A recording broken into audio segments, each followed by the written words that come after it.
उत्तर प्रदेश में आगरा की central jail, यहाँ पर 20 वर्ष तक एक निरपराध व्यक्ति बंद रहा। उसका नाम है विष्णु तिवारी। जिस समय जेल की चार दीवारियों के पीछे उसे डाला गया, उस समय विष्णु तिवारी 23 वर्ष का था।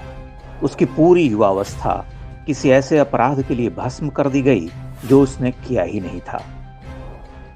वर्ष 2000 में ललितपुर के रहने वाले विष्णु तिवारी पर 30 किलोमीटर दूर गांव की एक महिला ने बलात्कार के आरोप लगा दिए। कोर्ट में विष्णु तिवारी बेसहारा हो गया। न ढंग का वकील, न कोई सहायता। विष्णु पर SC/ST एक्ट के तहत केस दर्ज हुआ, उम्र कैद हो गई। वह कहता रहा, चीखता चिल्लाता रहा कि उसने रेप नहीं किया, लेकिन कौन सुने, कौन साबित करे। अभिव्यक्ति की आजादी, जीने की आजादी जैसे सुंदर शब्द उसके लिए नहीं थे। उसका भाग्य मुनव्वर फारूकी, उमर खालिद और दिशा रवि जैसा कहाँ था कि देश के नामी गिरामी वकील बुक्का फाड़ने लगते। रात के 11 बजे ही मीलॉर्ड फरमान जारी कर रिहा करवा देते।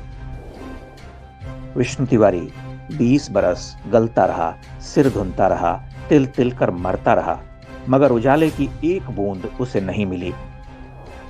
इलाहाबाद उच्च न्यायालय ने यह कहते हुए उसे छोड़ने का आदेश दिया कि विष्णु ने कोई अपराध नहीं किया।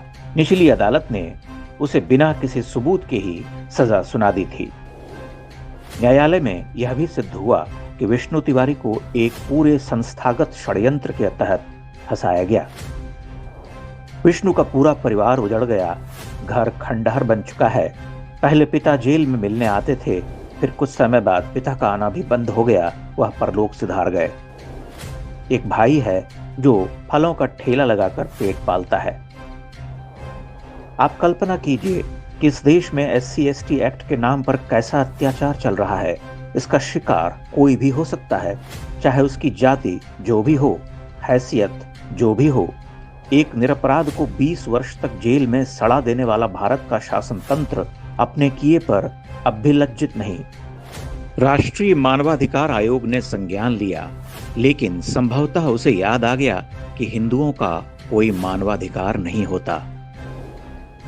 आयोग ने उत्तर प्रदेश सरकार को जो नोटिस भेजा, उसका उत्तर भी मिल गया कि झूठे आरोप में 20 साल जेल में बंद रखना मानवाधिकार का उल्लंघन नहीं माना जाएगा।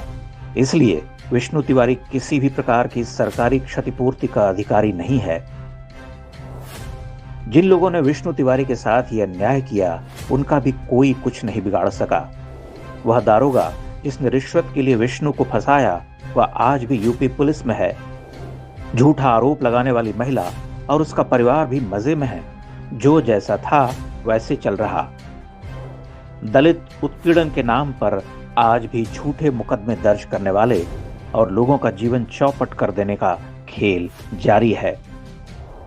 अगर कभी इस स्थिति को सुधारने की कोशिश भी होती है, तो राजनीतिक ब्लैकमेलिंग का खेल आरंभ हो जाता है। अभिव्यक्ति की स्वतंत्रता, जीने की आजादी, मौलिक अधिकार, ये सब कुछ मुट्ठी भर लोगों के लिए हैं। एक विशाल हिंदू समाज के लिए ये सारे शब्द बेमानी हैं।